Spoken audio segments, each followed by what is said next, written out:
നമ്മുടെ സ്വന്തം ലാലേട്ടന്റെ അപ്കമിങ് ഫിലിം തുടരും. തരുൺ മൂർത്തിയുടെ സംവിധാനത്തിൽ നമ്മുടെ ശോഭനയും ലാലേട്ടനും ഒന്നിക്കുന്ന 2025 റിലീസാകാൻ പോകുന്ന ഒരു മോസ്റ്റ് ആൻസിപ്പേറ്റഡ് അല്ലെങ്കിൽ മോസ്റ്റ് വെയിറ്റിംഗ് ഫിലിമാണ് തരുൺ മൂർത്തിയുടെ ലാലേട്ടന്റെ തുടരും. സോ അതിന്റെ ഒരു പോസ്റ്റർ നമ്മൾ റിയാക്ഷൻ ചെയ്തിട്ടുണ്ടായിരുന്നു. ഒരുപാട് ബിഹൈൻഡ് ദ സീൻ കാര്യങ്ങളൊക്കെ നമ്മൾ സോഷ്യൽ മീഡിയയൊക്കെ കണ്ടിട്ടുണ്ട്. സോ അതിന്റെ ഇടയ്ക്ക് ഇന്നലെ ഒരു സ്നീക്ക് പീക്ക് വീഡിയോ, ഈ തുടരുന്ന മൂവിന്റെ ഒരു സ്നീക്ക് പീക്ക് സംഭവം അവർ ഇറക്കി വിട്ടിട്ടുണ്ട്. അതിൽ ഡയറക്ടർ പറയുന്നതാണ് എന്റെ സിനിമയെ കുറിച്ചിട്ട് മൂപ്പരുടെ ഒപ്പീനിയനും കാര്യങ്ങളും ലാലേട്ടനെ കുറിച്ചൊക്കെ സംസാരിക്കുന്ന ഒരു വീഡിയോ. ഏതായാലും കുറച്ച് കാര്യങ്ങൾ സംസാരിക്കാനുണ്ട്. ഏതായാലും വീഡിയോ ഒന്ന് കണ്ടിട്ട് വരാം. So boys and girls and ladies and gentleman, welcome back to bald and beard reacts.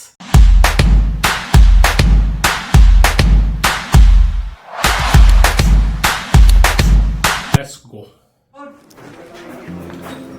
Mohanlal എന്ന് പറഞ്ഞ ആക്ടറിനെ വെച്ചിട്ട് ഞാൻ ചെയ്യുന്ന എൻ്റെ സിനിമ, അല്ലെങ്കിൽ ഞങ്ങളുടെ സിനിമ, അതിന് ലാലേട്ടൻ്റെ എനിക്ക് ഏറ്റവും ഇഷ്ടപ്പെടുന്ന രീതിയിൽ ലാലേട്ടനെ പ്രസൻറ്റ് ചെയ്യാൻ പറ്റി എന്നുള്ളതാണ് ഏറ്റവും വലിയ സന്തോഷം.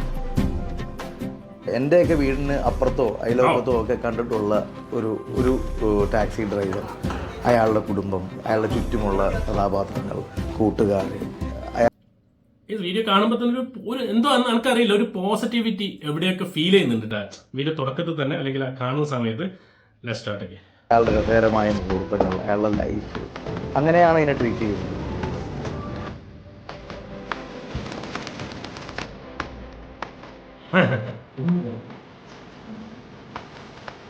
അദ്ദേഹത്തെ ഇഷ്ടപ്പെടുന്ന ഒരുപാട് ചെറുപ്പക്കാരുണ്ട്.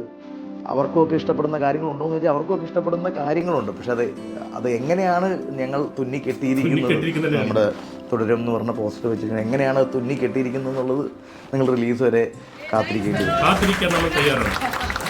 നമ്മൾ ഈ സിനിമയിൽ നടന്നു പോകുന്ന കുറേ മൊമെൻറ്റുകളുണ്ട്, ഇവൻറ്റ്സ് ഉണ്ട്. ആ ഇവൻറ്റ്സിലേക്ക് ഇന്നത്തെ ലാലേട്ടൻ കടന്നു പോയി കഴിഞ്ഞാൽ, ഇന്നത്തെ ലാലേട്ടൻ്റെ രീതികളിൽ കടന്നു പോയി കഴിഞ്ഞാൽ അതെങ്ങനെ ഉണ്ടാവും എന്നുള്ളതാണ് നമ്മൾ വർക്ക് ചെയ്യുന്നത്.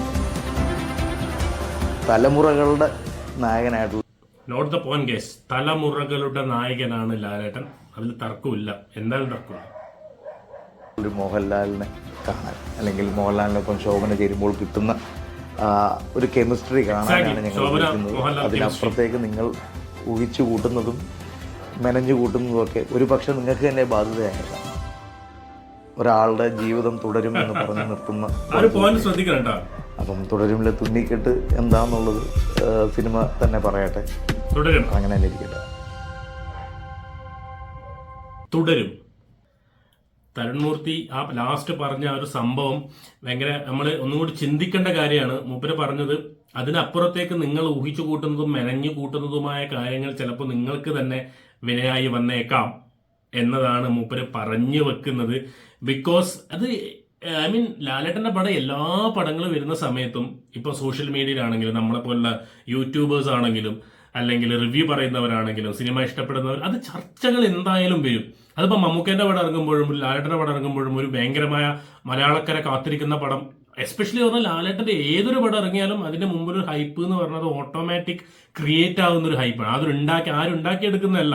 എല്ലാവരും കൂടി സംസാരിക്കുമ്പോൾ സോഷ്യൽ മീഡിയ സംസാരിക്കുന്നു, എല്ലാവരും സംസാരിക്കുന്നു, മലയാളികൾ സിനിമാ പ്രേമികൾ സംസാരിക്കുന്നു. അപ്പൊ സംസാരിക്കുന്ന സമയത്ത് അത് ലാലേട്ടൻ ഫാക്ടർ എന്നുള്ളൊരു സംഭവമാണ്. അപ്പൊ ഓട്ടോമാറ്റിക് ആയിട്ട് ഹൈപ്പ് എന്തായാലും കൂടും. പക്ഷെ ഹൈപ്പ് കൂടുന്നതും നമ്മൾ വേണ്ടാത്തത് ചിന്തിച്ച് കയറ്റുന്നതൊക്കെ വേറെ വ്യത്യാസമുണ്ട്. ഒരു സിനിമക്ക് ഹൈപ്പ് ഉണ്ടാവുന്നത് ഓക്കെ, ഓട്ടോമാറ്റിക്, സ്വാഭാവികമാണ്. പക്ഷെ നമ്മൾ ഇവിടെ ഇരുന്നിങ്ങനെ പറയാണ് തുടരും ഒരു ഭയങ്കരമായ ക്രൈം ത്രില്ലർ സംഭവമായിരിക്കും, ഇതുവരെ മലയാള സിനിമ ഇന്നേ അവരെ കണ്ടിട്ടില്ല, അത് വേറെ ലെവലായിരിക്കും, ലാലേട്ടൻ വില്ലനാകും, നെഗറ്റീവ് ക്യാരക്ടറാണ്. അങ്ങനെ ഇപ്പൊ വായിൽ തോന്നിയതൊക്കെ വിളിച്ചു പറഞ്ഞ്, അല്ലെങ്കിൽ ഇപ്പൊ 1 മില്യൺ സബ്സ്ക്രൈബേഴ്സ് ഒക്കെയുള്ള യൂട്യൂബേഴ്സ് അതിന് മുമ്പിൽ നിന്ന് പറഞ്ഞ് സംസാരിക്കുന്ന സമയത്ത് ആളുകളിലേക്ക് ഇത് എത്തുന്ന സമയത്ത് ആളുകളിലും ചിലപ്പോ ഇങ്ങനെയാണല്ലേ, ഇങ്ങനെയാണല്ലേ എന്നൊരു സംഭവങ്ങളുണ്ടോ. സോ അപ്പോഴാണ് ഈ ഒരു ഹൈപ്പ് കൂടി നമ്മൾ എന്തൊക്കെയോ സിനിമയെ കുറിച്ച് വിചാരിച്ച് സിനിമ ഇങ്ങനെയൊക്കെ ആയിരിക്കും, ഭയങ്കര ലെവലായിരിക്കും എന്ന് പറഞ്ഞ് നമ്മളൊരു എക്സ്പെക്ടേഷൻ ഓൾറെഡി ബിൽഡ് ചെയ്ത് വെച്ചിട്ട് അവസാനം തിയേറ്ററിലേക്ക് പോയിട്ട് സിനിമ കാണുന്ന സമയത്ത് അയ്യോ നമ്മൾ വിചാരിച്ച പോലെ നല്ലല്ലോ സിനിമ, ഇതെന്താണ് ഇങ്ങനെ സിനിമ എന്ന് പറയുന്നത് വളരെ മേച്ചപരമായ ഒരു കാര്യമാണ്. ഞാൻ ഈ ഒരു വീഡിയോ ഞാൻ ഉദ്ദേശിക്കുന്നത് ഞാൻ ഇപ്പൊ തരുൺമൂർത്തി പറഞ്ഞ പോലെ സംവിധായകൻ പറഞ്ഞ പോലെ നമുക്ക് ആവശ്യമില്ലാത്ത ഒരു ഹൈപ്പും കാര്യങ്ങളും ഒന്നും വേണ്ട. നമ്മൾ സിനിമയെ കുറിച്ച് സംസാരിക്കുന്നു. ഓക്കെ, ലാലേട്ടന്റെ സിനിമ വരുന്നു, എന്താണ് ഡയറക്ടർ എന്താണ് പറയുന്നത് അത് കേൾക്കുക. സ്നീക്ക് പീക്ക് കണ്ടു, ഇനി ട്രെയിലർ വരട്ടെ, ടീസർ വരട്ടെ, ഇത് കാത്തിരിക്കാം. അപ്പൊ ട്രെയിലറും ടീസർ വന്നു കഴിഞ്ഞാലും അപ്പോൾ ആ ട്രെയിലർ വരുമ്പോൾ നമുക്കൊരു ഒരു ഐഡിയ കിട്ടും. എങ്ങനെയുള്ളതാണ്. എന്നിരുന്നാലും ഓവർ ഹൈപ്പ് കേറ്റാതെ അനാവശ്യമായ കാര്യങ്ങൾ സംഭവിക്കാതെ ആ സിനിമ എന്താണോ അങ്ങനെ പോയി കണ്ടിട്ട് അക്സെപ്റ്റ് ചെയ്യാന്നുള്ളത്. മീൻസ് നല്ല റെസ്പോൺസ് ആണെങ്കിൽ ഒബ്വിയസ്ലി സിനിമ ഓടും, ഹിറ്റാവും, ബ്ലോക്ക് ബസ്റ്റർ ആവും. ലാലേട്ടന്റെ പടം എന്നൊക്കെ പറഞ്ഞാൽ ചെറിയൊരു പോസിറ്റീവ് വന്ന് കയറിയാൽ മതി. ആ പോസിറ്റീവ് വന്ന് കയറിയ പടം ഹിറ്റാണ്, പടം ബ്ലോക്ക് ബസ്റ്റർ ആണ്. ഇത് എസ്പെഷ്യലി ഇതൊരു ഫാമിലി ഓറിയന്റഡ് ഒക്കെ ആണെന്ന് എനിക്ക് തോന്നുന്നു. അതും എന്റെ തോന്നൽ മാത്രമാണ് കേട്ടോ. അപ്പൊ അത്തരത്തിലുള്ള കഥ പറച്ചിലാകുമ്പോൾ ഫാമിലിക്ക് ഇഷ്ടപ്പെട്ടാൽ അത് ഭയങ്കരമായി ഹിറ്റിലേക്ക് മാറും. ആൾക്കാർക്ക് ഇഷ്ടപ്പെട്ടാൽ അത് എന്തായാലും ഒരു ഈ മലയാള സിനിമ കണ്ട ഒരു ഇൻഡസ്ട്രി ഹിറ്റിലേക്ക് തന്നെ ലാലേട്ടൻ എന്ന ഫാക്ടറും കൂടി ഉണ്ടാകുന്ന സമയത്ത് കയറി പോകുന്നുള്ളത് 100% ഉറപ്പാണ്. സോ ഞാൻ ഒരു ഹൈപ്പും ഇതിൽ പറയുന്നില്ല. തുടരും ഒരു സാധാരണ പടമായിട്ട് നമുക്ക് കാണാം. ഇനി ട്രെയിലറുകളും കാര്യങ്ങളും വരട്ടെ, എന്നിട്ട് മാത്രമേ ഇതിനെക്കുറിച്ച് ആധികാരമായ അല്ലെങ്കിൽ നമുക്ക് തോന്നുന്ന ഒപ്പീനിയൻസോ നമുക്ക് പറയാനുള്ളൂ. ഇതിൽ ഏറ്റവും നമ്മളെ സന്തോഷിപ്പിക്കുന്ന കാര്യം എന്ന് പറഞ്ഞാൽ നമ്മുടെ ലാലേട്ടൻ ഫാക്ടർ തന്നെയാണ്. ആൻഡ് തരുൺമൂർത്തിനെ പോലത്തെ ഒരു സംവിധായകൻ ലാലേട്ടന്റെ ഒപ്പം കൊളാബ് ചെയ്യുന്ന സിനിമ എന്ന് പറയുമ്പോൾ അതിലൊരു പ്രത്യേകതയുണ്ട്. മൂപ്പരൊരു മോഹൻലാൽ ഫാൻ ബോയ് ആണ് എന്ന് നേരത്തെ തന്നെ പറഞ്ഞിട്ടുണ്ട്. സോ അദ്ദേഹം ക്രിയേറ്റ് ചെയ്യുന്ന ഒരു കഥയിലൂടെ ലാലേട്ടന്റെ ഇന്നത്തെ ലാലേട്ടൻ കടന്നു പോകുന്ന സാഹചര്യങ്ങൾ അത് പറയുന്നത്.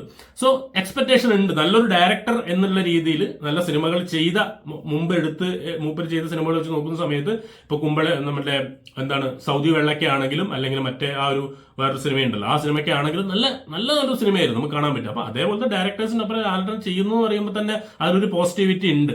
പിന്നെ ഈ വീഡിയോ കാണുന്ന സമയത്തും നമ്മുടെ പോസ്റ്റർ കണ്ട സമയത്തും അതിലും ഉണ്ട് ഒരു സംഭവം. എന്തൊക്കെയോ ഇവിടെ ഒരു പോസിറ്റിവിറ്റി, ഒരു നല്ല സിനിമയുടെ ഒരു സ്മെല്ല് അല്ലെങ്കിൽ ആ ഒരു സംഭവം നമുക്കിങ്ങനെ വരുന്നുണ്ട്. അതുമല്ല, ഇതിനൊക്കെ കമന്റ്സ് ഒക്കെ വായിച്ചു നോക്കിയാൽ അറിയാം ആൾക്കാർ ഭയങ്കര സപ്പോർട്ടാണ് ലാലേട്ടന്റെ സിനിമ ഒരു നല്ലൊരു ഹിറ്റ് അടിക്കാൻ വേണ്ടിയിട്ട്, അല്ലെങ്കിൽ തിയേറ്ററിൽ പൂരപ്പറമ്പുകളാവുക, അത് മാസാവട്ടെ ക്ലാസ് ആവട്ടെ, വാട്ട് എവർ ഇറ്റ് ഈസ്, നല്ലൊരു സിനിമ കുടുംബസമേതം ഫാമിലിക്ക് ഇഷ്ടപ്പെടുന്ന പോലെ നമുക്ക് എല്ലാവർക്കും ഫ്രണ്ട്സുമായിട്ട് പോയിട്ട് കാണാൻ പറ്റുന്ന പോലെ ലാലേട്ടന്റെ ഒരു സിനിമ കേരളക്കാർ അല്ലെങ്കിൽ സിനിമാ പ്രേമികൾ ആഘോഷിക്കുന്ന ഒരു ദിവസം എന്ന് പറയുന്നത് എന്തുകൊണ്ട് അത് എല്ലാ കാലങ്ങളിലും, അത് കാലഘട്ടത്തിന്റെ നായകനായതുകൊണ്ട് തന്നെ എല്ലാ കാലങ്ങളിലും നമ്മൾ ആഘോഷിച്ചുകൊണ്ടിരിക്കുന്ന ഒരു സംഭവമാണ്.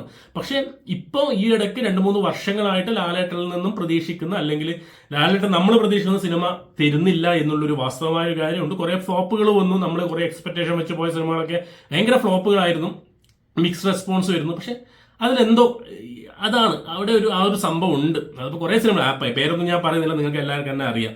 സോ അതെല്ലാം വെച്ച് നോക്കുമ്പോൾ ആൾക്കാർ പ്രതീക്ഷയിലാണ് ലാലേട്ടൻ്റെ നല്ല സിനിമ കാണും. അത് ലാലേട്ടനെ സ്നേഹിക്കുന്നവർ പറയുന്നതാണ് കേട്ടോ, അല്ലാതെ ലാലേട്ടനോടുള്ള വേറൊന്നും കൊണ്ടല്ല. ലാലേട്ടനെ സ്നേഹിക്കുന്ന, ലാലേട്ടന്റെ ആരാധകരായിട്ടുള്ള, അല്ലെങ്കിൽ നമ്മൾ ലാലേട്ടനെ ഇത്രയും കാലങ്ങളായിട്ട് കണ്ടുവന്ന ഒരു തലമുറകളുടെ നായകൻ എന്ന് പറയുന്ന സമയത്ത് അദ്ദേഹത്തിന്റെ കയ്യിൽ നിന്നൊരു നല്ല സിനിമ കാണാനുള്ള ഒരു ആഗ്രഹം, അദ്ദേഹത്തിന്റെ സന്തോഷം കാണാനുള്ള ഒരു ആഗ്രഹം, അത് മാത്രം തന്നെയാണ്. പിന്നെ ഇതിൽ എടുത്തു പറയേണ്ടത് ശോഭനയാണ് ഇതിൽ നായികയായിട്ട് വരുന്നത്. ലാലേട്ടൻ്റെ ഒപ്പം ഒരുപാട് ഹിറ്റുകൾ ഇങ്ങനെ ചെയ്തു വന്ന ഒരു നായിക ഒരു കോംബോ ആണ് അത് മലയാള സിനിമയിൽ ഇന്നേ വരെ ഉണ്ടായിട്ടുള്ള കോംബോകളിൽ നായകൻ കഥാപാത്രം അവതരിപ്പിച്ച ആ ഒരു കെമിസ്ട്രി, അത് ഇന്നേ വരെ ഉണ്ടായ കെമിസ്ട്രികൾ ഏറ്റവും ഹൈ ആയിട്ട് നിൽക്കുന്ന ഒരു കെമിസ്ട്രി തന്നെയാണ് ലാലേട്ടനും ശോഭനയും കൂടി സ്ക്രീനിൽ നമ്മൾ കണ്ടിട്ടുള്ളത്. അതിപ്പോൾ നാടോടിക്കാറ്റായാലും, പവിത്ര ആയാലും, തെനുമാവിൻ കൊമ്പത്തായാലും, മാമ്പഴക്കാലായാലും, സാഗർ റിലീസ് ജാക്കി വന്നു, അതേപോലെ അങ്ങനെ കുറെ പിമ്പോട്ട് നോക്കിയാൽ ഒരുപാട് പടങ്ങളുണ്ട്. അത്തരത്തിലുള്ള പടങ്ങൾ നമ്മൾ ഒരിക്കലും മലയാളികൾക്ക് ഒരിക്കലും മറക്കാനാവാത്ത കുറേ കഥാപാത്രങ്ങൾ, കുറെ സിനിമകൾ സമ്മാനിച്ച ഒരു കോംബോ ആണ് അത്. അവർ വർഷങ്ങൾക്ക് ശേഷം, എനിക്ക് തോന്നുന്നു 16 വർഷങ്ങൾക്ക് ശേഷം വരുന്ന ഒരു സിനിമയും കൂടിയാണ്. അപ്പൊ അതിലും ഒരു എക്സ്പെക്ടേഷൻ നമുക്കൊരു ഫാമിലി ഓഡിയൻസിനെ ഒരു വലിക്കാനുള്ള ഒരു സംഭവങ്ങളൊക്കെ ഇതിലുണ്ട്. ഞാൻ ഒരു കാര്യം കൂടി പറയാനുള്ളത്, ലാലേട്ടൻ മാറ്റത്തിന്റെ പാതയിലാണോ എന്ന് ചോദിച്ചാൽ ഐ തിങ്ക് 2024-25 വർഷങ്ങളിലെ പടങ്ങൾ തന്നെ എടുത്താൽ, ഇപ്പോൾ ഈ ഒരു മാസം തന്നെ ബറോസ് ഒരു ടെക്നിക്കൽ ഒരു എക്സ്പെർട്ടൈസ് അല്ലെങ്കിൽ ഒരു പരീക്ഷണ ചിത്രം 3Dയിലൊക്കെ വരുന്നത് പോലെ ആ ഒരു നമ്മൾ ട്രെയിലർ ടീസറൊക്കെ കണ്ട് അതുവരെ ബറോസ് വരാനുണ്ട് 3Dയിലെ പടം. അതുപോലെ തുടരും 2025 വരുന്നു, എംപുരാൻ വരുന്നു, ആൻഡ് ഋഷഭന്റെ ഷൂട്ടിംഗ് എന്തായാലും പുരോഗമിക്കുന്നുണ്ട് എന്നൊക്കെയാണ് ആശീർവാദ് സിനിമാസ് തന്നെ പറഞ്ഞത്. സോ അതും ഒരു പോസിറ്റീവ് സംഭവങ്ങളാണ്.